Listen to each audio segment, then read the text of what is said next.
Muito bem, vamos então às derradeiras questões. Lucas. É a sua. Você prorrogou a sua questão ontem, não foi? Não, tá, então vamos começar. Só declinar o seu nome, por favor, e a gente já começa. Meu nome é Rodrigo. Eu gostaria de saber a sua opinião sobre o que aconteceu no desfecho da União Soviética, né? Porque ela acabou caindo, né? Era um sistema que eles teve uma revolução, realmente teve um avanço muito grande de vida na questão daqueles mujiquins que viviam no campo. E no final eu até hoje não consegui entender se houve uma burguesia que surgiu em meio, sei lá, ao Estado e que acabou derrubando o Estado, se foi uma pressão externa, porque eles eram até muito isolados e eram muito fortes também, né? E em determinada época, acho que nos anos 70, se não me engano, ou não, nos anos 60, Hobsbawm fala que achavam que eles iam ganhar a Guerra Fria. E aí nos últimos anos acabou se invertendo a situação e acabou caindo o muro. Pergunta era? Pois não. Nildo, em teoria da comunicação, toda emissão é recepção, mas também é resposta, né? Esse é um postulado fixo da teoria da comunicação, ou seja, tudo que é emitido, é recebido e é transformado pela audiência.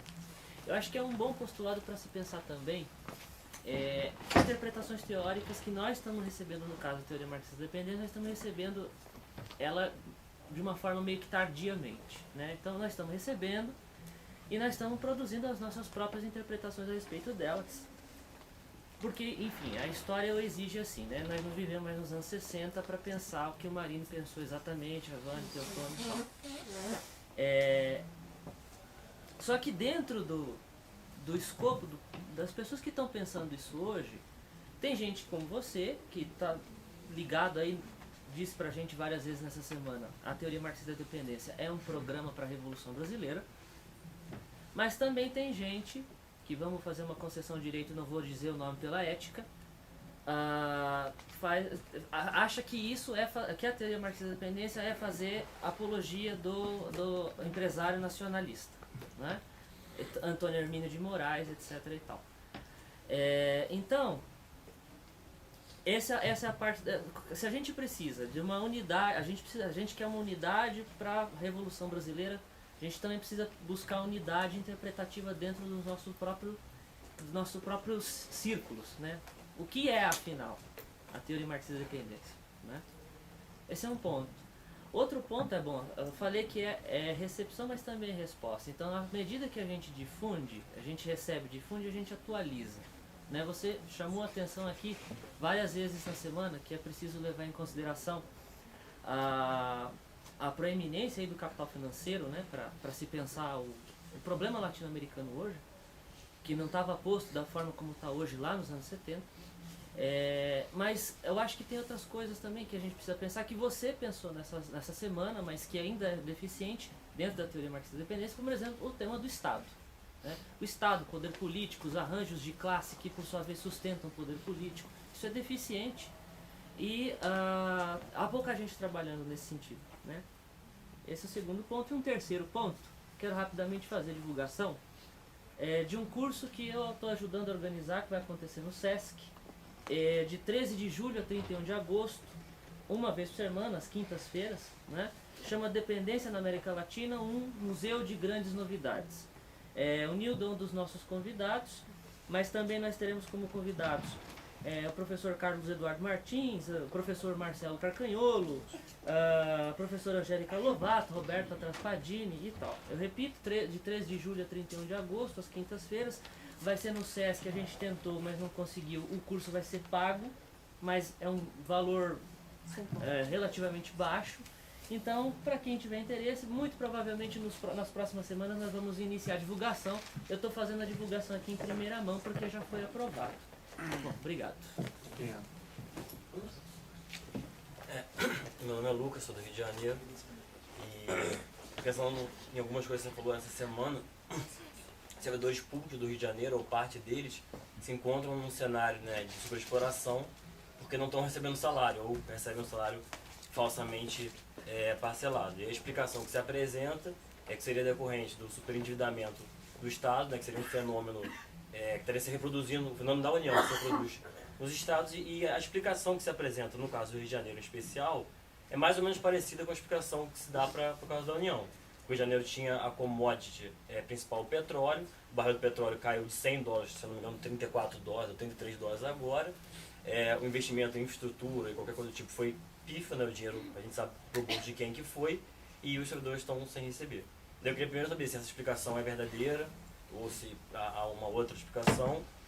Como esse mecanismo de superendividamento da União se reproduz nos estados.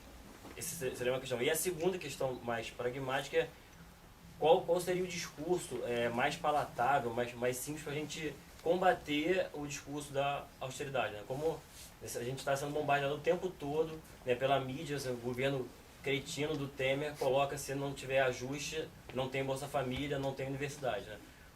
Né, pensando no ponto de vista muito, assim, né, sem muita profundidade teórica, mas como é que a gente combate esse discurso ali com o trabalhador, com a trabalhadora no cotidiano?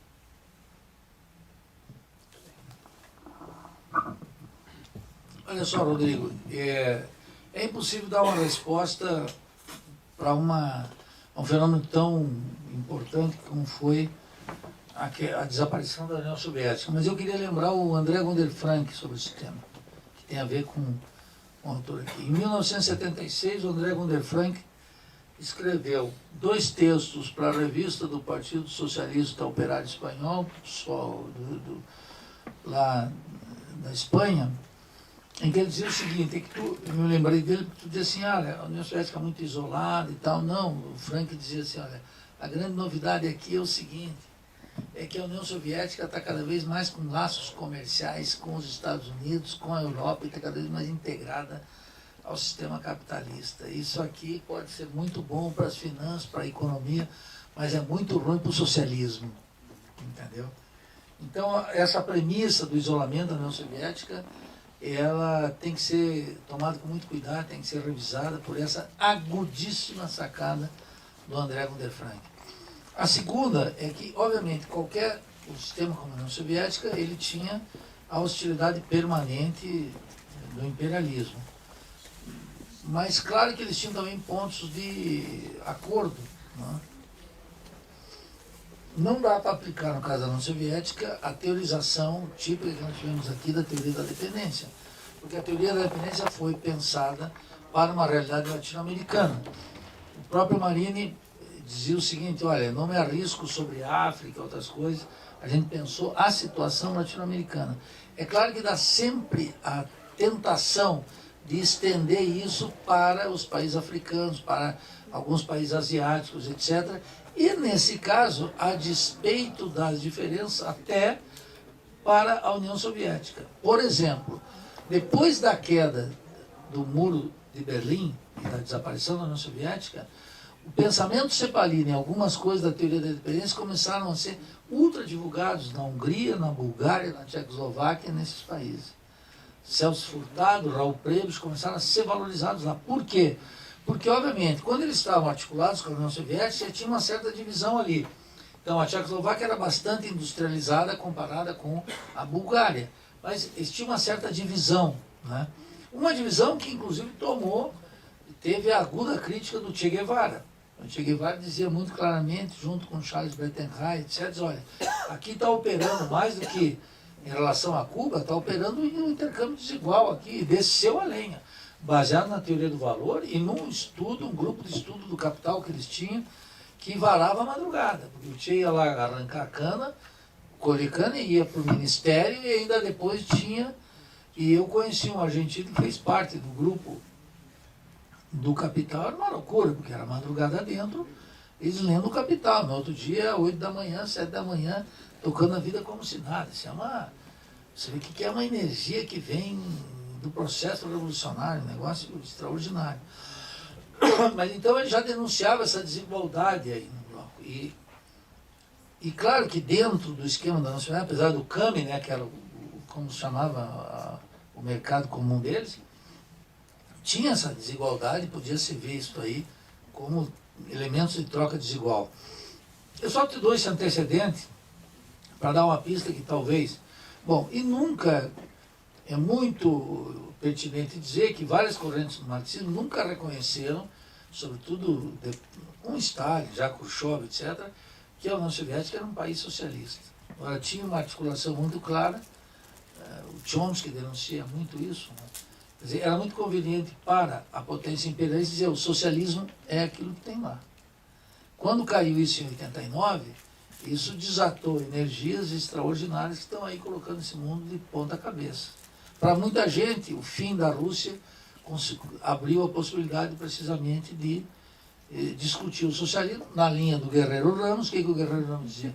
Eu sou contra essa ideologia do marxismo-leninismo, porque, e nisso ele estava absolutamente correto, é uma ideologia de Estado, destinada a justificar a existência da União Soviética. Isso todo Estado fazia, e mais um Estado que tinha pretensões universalizantes. Isso vai acontecer sempre. Então, só te dou essa pista para ver que esse isolamento não era tal. Ailton, sobre o caráter tardio da descoberta, eu quero dizer que eu entendo o que é o sentimento, mas o importante é que a descoberta tardia, etc., eu entendo isso, só que é o seguinte, ela é uma exigência do tempo, ela aparece. Eu quero dizer que essa aparição, hoje na América Latina, eu posso dizer claramente, o país que mais tem grupos de estudos sobre a teoria marxista de dependência e esse debate é o Brasil. Antes era exatamente o contrário, exatamente o oposto, não existia. Agora é onde mais tem. Eu digo, não é por acaso. Então essa descoberta, o caráter tardio do contato nunca é tal, porque a teoria existe em relação às exigências sociais que estão colocadas. Então, quando está sendo colocado aqui, qual é a questão? É o ritmo do processo, da discussão, como é que vai ser sistematizado, conhecido, etc. O segundo, olha, a teoria marxista da dependência pode ser tudo, menos apologia ao capitalismo dependente, porque ela nasce exatamente para combater isso.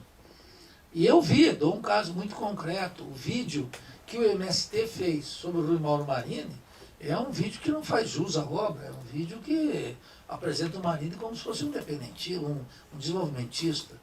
História num momento sério como é o MST, fez uma loucura como essa, uma coisa inaceitável. Lá o Rui parece um cara que está pronto para substituir o Guido Mantega no Ministério.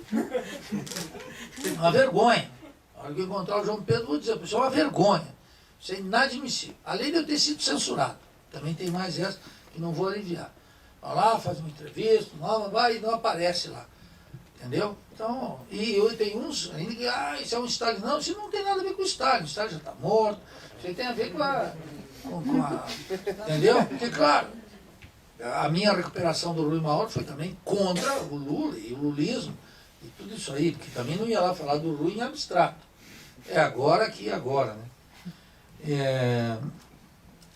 Quanto à questão do Estado, é isso, é uma deficiência gigantesca, produziu a ausência de uma reflexão sobre o Estado, produziu o engano, a inocência diante do que e o poder e a sedução das políticas públicas. Mas tem que voltar. Mas tem que voltar a história do Estado, não para dizer que tudo que a gente vai fazer é impossível e tem. Não, para entender os limites concretos de atuar dentro do Estado. É muito difícil. Eu mencionei aqui, toda a teorização do Carlos Nelson Coutinho lá no Rio foi nessa linha, de olha, atuar, o Estado é um espaço de disputa da hegemonia. Eu poderia dizer, é o pior espaço para a disputa da hegemonia. Então, mencionaria isso. E Lucas, sobre essa questão, eu queria dizer o seguinte. A crise do Estado brasileiro, que envolve os estados e municípios, é uma crise de natureza financeira. Uma crise de natureza financeira não é uma crise de natureza fiscal. É simples de entender. O segundo caso, quando tem uma crise de natureza fiscal, é quase como se o seguinte: se o Estado arrecada muito, gasta mal e tem um déficit permanente. Então, se for isso, o Estado pode tomar medidas. Pode aumentar a arrecadação tributária, pode cortar gastos, sai de uma situação deficitária, equilibra as finanças e está resolvido o problema. Uma crise de natureza fiscal se resolve com medidas fiscais. Bom, claro, no esquema keynesiano, se uma economia cresce mais, a movimentação econômica cresce mais e a arrecadação também cresce. O que aconteceu com a arrecadação no Brasil nos últimos tempos? Ela caiu violentamente. Por quê? Porque a recessão piora. Por isso que os keynesianos dizem: nós podemos resolver a situação fiscal com uma política de crescimento. Cresce, se produz mais, se comercializa mais, se vende, se compra mais, se arrecada mais impostos, o crescimento faz uma política fiscal mais saudável. Percebe? Esse é o esquema. Então, mas não é isso que nós temos. O que nós temos no Brasil foi o gradativo endividamento financeiro do Estado e uma política fiscal que era superavitária até 2014 na União. O Lula fez durante todos os seus anos superávit fiscal. E a Dilma também, no primeiro mandato. Só a partir de 2014 começaram a aparecer os déficits, como eu mencionei aqui. Então, o que aconteceu? O superendividamento do Estado, que está chegando esse ano, vai chegar a 5 trilhões, ele, quanto mais paga a dívida, mais cresce, ele tem um problema gigantesco. E obriga a ter uma política fiscal de austeridade, cortar tudo que se pode e arrecadar tudo que se pode. Por isso que o Meirelles agora está falando em aumento de impostos e a volta do CPMF, etc. e tal, porque a demanda financeira, responsável pelo pagamento de juros, é tal em período de recessão que eles vão ter que aumentar a carga tributária para arrecadar mais e pegar esse superávit fiscal que eles fazem e colocar a serviço da amortização e de renegociação. E vai cobrar cada ano um volume maior de recursos, porque precisamente o negócio dos banqueiros não é pagar a dívida, é refinanciar de novo e manter uma taxa de juros que remunera. Então, isso mostra o caráter distinto. Os estados entraram nessa. Um dos principais fardos, dos principais fardos financeiros dos estados da República era, efetivamente, a dívida que eles mantêm com a União. E esse aperto lá em cima foi colocado goela abaixo aqui. Escaparam 2 estados, praticamente. Não, nem o Piauí, não. Escaparam 2 estados, que é o seguinte. Quando você pega o orçamento da União, o primeiro é o orçamento da União, o segundo é do Estado de São Paulo, o terceiro é do município de São Paulo, o quarto é Minas e Rio de Janeiro depois. Então o município de São Paulo é muito importante. Então o município de São Paulo teve um tratamento especial já durante o governo Lula e durante o governo Dilma. Os esquemas de negociação aqui favoreciam o município de São Paulo. Primeiro porque era governo petista lá e era governo petista aqui, tinha que aliviar, preparar as eleições, porque aqui é o coração burguês do Brasil e a cidade de São Paulo é muito importante. Então, a cidade de São Paulo e o estado de São Paulo nunca entraram numa situação falimentar como a do Rio de Janeiro ou o Rio Grande do Sul, por exemplo. O Rio de Janeiro era beneficiado por quê? Precisamente porque, de fato, é um estado petroleiro. E isso é muito importante, muito importante. E arrecadou muito dinheiro e as finanças estavam turbinadas, etc. Mas é claro que, quer dizer, não obstante estar ancorado nos royalties do petróleo, que renderam as finanças públicas de estados e municípios no Rio de Janeiro, uma sobrevida que nenhum estado da federação tinha, ocorre que lá o fardo financeiro do estado do Rio de Janeiro com a União, que cobrou um preço tremendo, e todo o esquema de subsídios dado, que agora aparece no sistema de corrupção, desde de joierias e tudo que foi dado, que agora está sendo retirado aos poucos, mostrava que aquela política fiscal era absolutamente insana. E obviamente que era insana do ponto de vista moral, político e de uma certa racionalidade. Mas é óbvio que aí, no caso do Rio de Janeiro, é muito claro isso, e agora está aparecendo em todos os lados, o tema da corrupção não é desprezível, porque não é a corrupção só aquele dinheiro que o Sérgio Cabral pega e eu ia dizer as ostras, não, as joias e não sei o que. Não, é o roubo que constitui as isenções fiscais para os empresários. É roubo. Isso não pode ser isenção fiscal. Isso é uma canalhada. Eu ia dizer que ia todo mundo preso, mas não vou mais dizer. Não posso, porque aqui o pessoal... Ninguém tem que ir preso, não tem que enquadrar esses caras. Tem que ter uma expressão para essa hora. Tá bom, eu vou dizer que não pode ser preso, mas o que faz com eles? Tira os caras, sei lá. Vai de lombo, facão, nada. Alguma coisa tem que ter. O Alexandre também não pode ficar desarmado. Nós estamos numa luta de classe. Então eu quero dizer o seguinte, é claro que lá, isso que se chama, uma política de subsídios, etc., é um assalto ao Estado. É a forma capitalista que se assalta ao Estado de maneira legal, que não há roubo, não há dolo, não há nada, não há crime. Por quê? O governador propõe, a Assembleia Legislativa aprova, o Ministério da Fazenda, a Secretaria da Fazenda faz e dá isenção. Em nome de quê? Em nome de quê? Com a diminuição dos impostos, os capitalistas vão aumentar a taxa de investimento, vão criar empregos, vão multiplicar o esquema, etc. E agora a própria Dilma acabou reconhecendo que foi um erro dar esses subsídios na República, porque a taxa de investimento não aumentou. Porque a gente já sabia, tinha um dia que vai... É claro, o cara está dizendo assim, bom, tem um monte de dinheiro que sobra aqui, ele vai botar na coisa, ele está dizendo, vou botar fora ou dos títulos da dívida pública, está rendendo uma loucura. Percebe como é que é? Claro, se não tivesse o rentismo, isso até teria uma lógica, mas esse keynesianismo tosco, ele não funciona porque não tem as condições para funcionar. Então, tem um problema fiscal sempre, eu tenho dito em todos os debates. Há um problema fiscal no Brasil? Há. A crise é de natureza financeira. E há um problema fiscal, cujo postulado básico é: rico no Brasil não paga imposto. O imposto está sobre os ombros das classes trabalhadoras e das classes médias.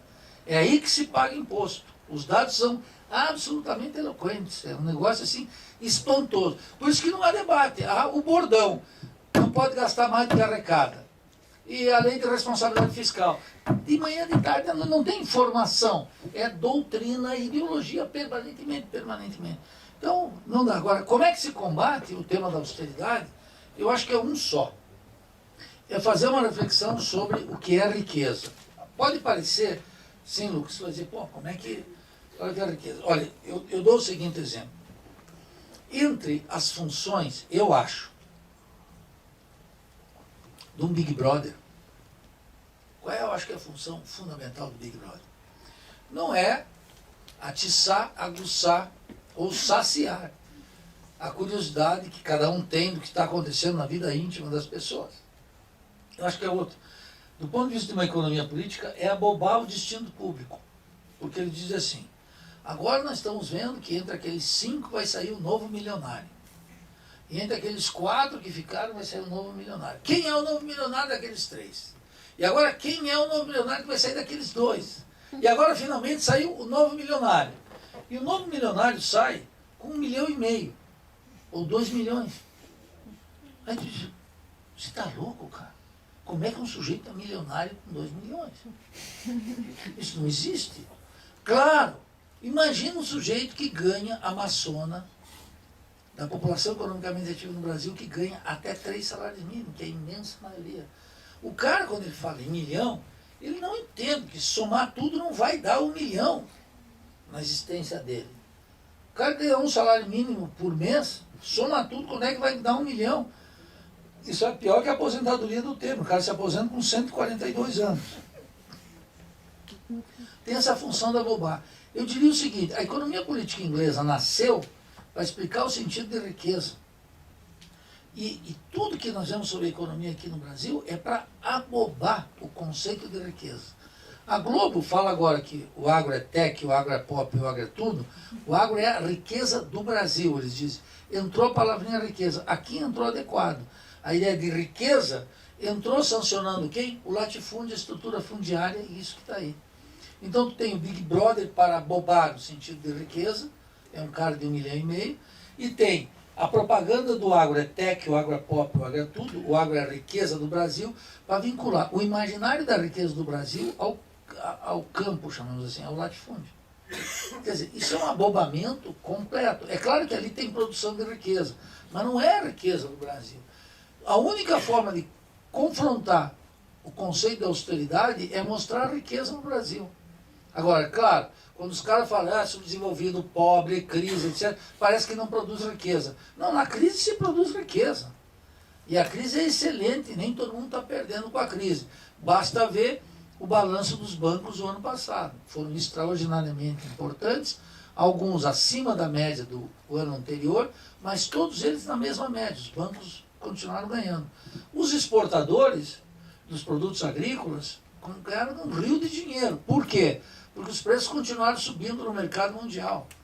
Por isso que a Globo está toda hora aí botando para das estradas, na infraestrutura, os caminhões estão parados, a frota, a safra foi excepcional, mas não tem escoamento, e se perde 25%, 18%, 30% dos grãos no transporte e no armazenamento, que é uma perda para o capitalista gigantesca, né? Então, quer dizer, tem que colocar contra a austeridade o que se produz de riqueza. Os comerciantes comprando lá fora e vendendo aqui dentro, comprando barato lá fora e vendendo caro aqui dentro, estão ganhando um rio de dinheiro. Os assalariados, primeiro, com um desemprego gigantesco, é quem estão perdendo. Uma taxa de desemprego de 2 dígitos que tende a permanecer. Então, o enfrentamento com a austeridade é revelar com muita contundência que mesmo em condições de subdesenvolvimento e dependência, o país gera uma riqueza gigantesca que é apropriada por muito poucos e é transferido para fora. Isso implica em discutir multinacional, e não tem, é um trabalho difícil, pedagógico, insistente, que os sindicatos não fazem, os partidos não fazem, a universidade não faz, e que nós temos que fazer.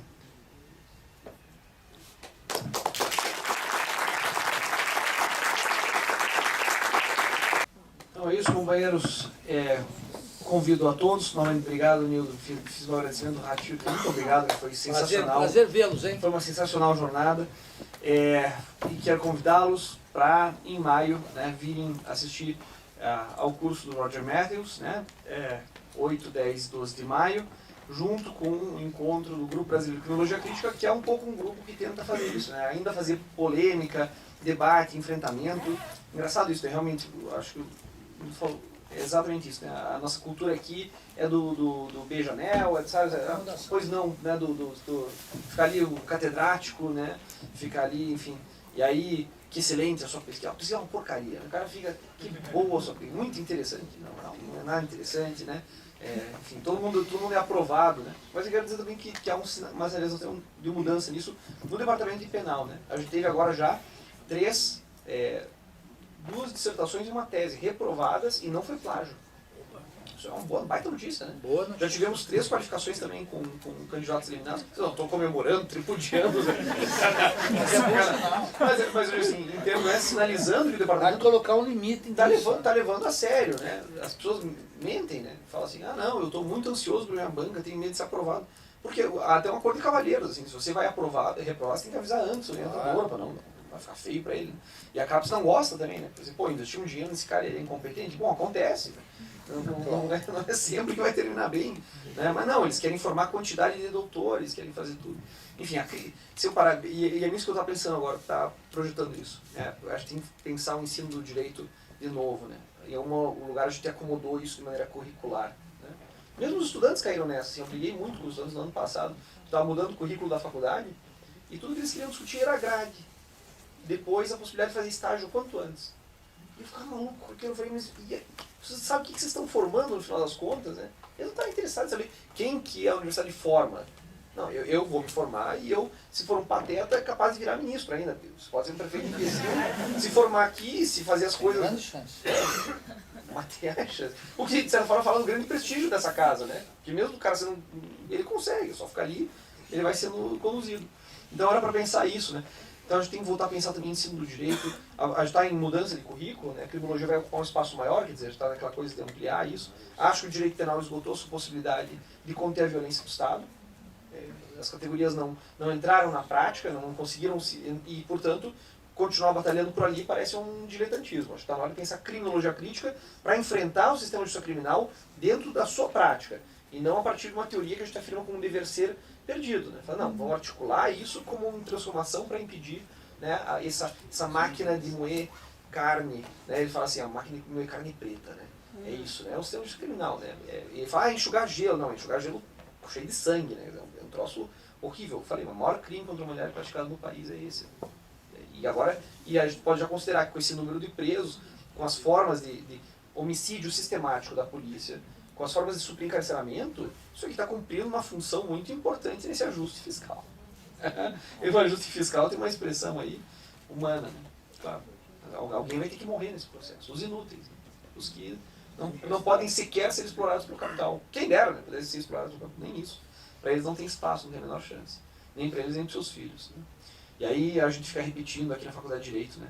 Porque o Beccaria disse que não é a gravidade da pena, mas a certeza da punição. Eu te digo, um dono de boca, né, do morro lá, vive em média 18 meses. Ele sabe que ele vai ser morto e, no entanto, ele prefere esses 18 meses. Que certeza da punição é essa? Ele sabe que, com sorte, ele vai ser preso. Né? Porque, via de regra, ele pode ser morto lá pelo 41º Batalhão da Polícia Militar do Rio de Janeiro, como hoje os dois foram executados. Fuzil. Né? Sabe? E aí estão fazendo direito penal. E aí todo mundo aqui nessa sala conhece mais o Klaus Roxin. Nada contra o Roxin, grande dogmático penal alemão. Talvez o criminalista mais importante em termos sistemáticos, né? Mas não conhece o Juan Bustos Ramírez, um criminalista chileno, exilado na Espanha, depois chefe do Congresso, presidente do Congresso Nacional no Chile, comunista, que produziu uma obra de direito penal absolutamente didática, compreensível, está aqui do lado. Né? Tem o Zaffaroni ainda, porque o Zaffaroni está muito presente aqui, ele veio cedo. Mas mesmo assim, eu diria em geral, os criminalistas latino-americanos, os caras vão para fazer, isso me deixa maluco, assim, porque os caras preferem fazer convênio com universidades insignificantes, com pensadores medíocres do interior da Espanha, sabe, essas micro-universidades, uma coisa qualquer, assim, preferem, porque, ou em Portugal, porque não só uma viagem, é a preguiça de aprender uma língua estrangeira, às vezes. É tão medíocre o troço, o cara prefere fazer um convênio com a universidade de Quinta, num lugar que ele pode tem que ser do que passar lá os anos necessários para poder entrar e se formar e tal. Então, assim, muitas horas durante a apresentação, assim, eu olhava para os estudantes que são mais próximos, assim, e debates que a gente tem entre nós, né, coisas que a gente vai cultivando, assim, né, pegando essas experiências da faculdade, somando isso, aí vem o menino e fala, aí deu no cravo de novo. É isso, né, a gente sente esse problema, né, e as tentações das novidades. Uma das coisas, acho que uma tese doutoral que está se fazendo direito, eu queria encorajar alguém assim, está pensando, que às vezes tem gente catando, né, objetos, assim, tem alguns temas que estão aí para ser oferecidos. É caçar isso, as modinhas intelectuais.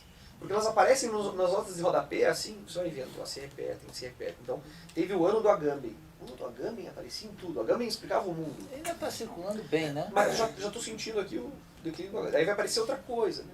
Então, em vez da gente estudar alguma coisa de verdade, a gente prefere ficar colecionando notas de rodapé, mostrando uma falsa erudição, que é a epiderme associar um autor com uma palavra, que não é nenhum conceito, para poder dizer que você tem um percurso teórico que, eu não sei, pela tua idade, não tem como fazer. Quanto tempo demora para a gente se apropriar, né, de uma massa teórica crítica dessas? Isso custa tempo, amizade, vida social, um certo sacrifício pessoal. Não é para dizer que é heróico, não. Heróico é o cara lá na mina de carvão. Mas pelo menos a dignidade do pesquisador a gente conhece, né? O que custa fazer isso e tal. E o que a gente abre mão, e que, enfim, nas contradições da vida que a gente tem que atravessar. Então, obrigado, meu, foi inspirador, foi sensacional. Muito obrigado a vocês. E nos vemos aí em maio.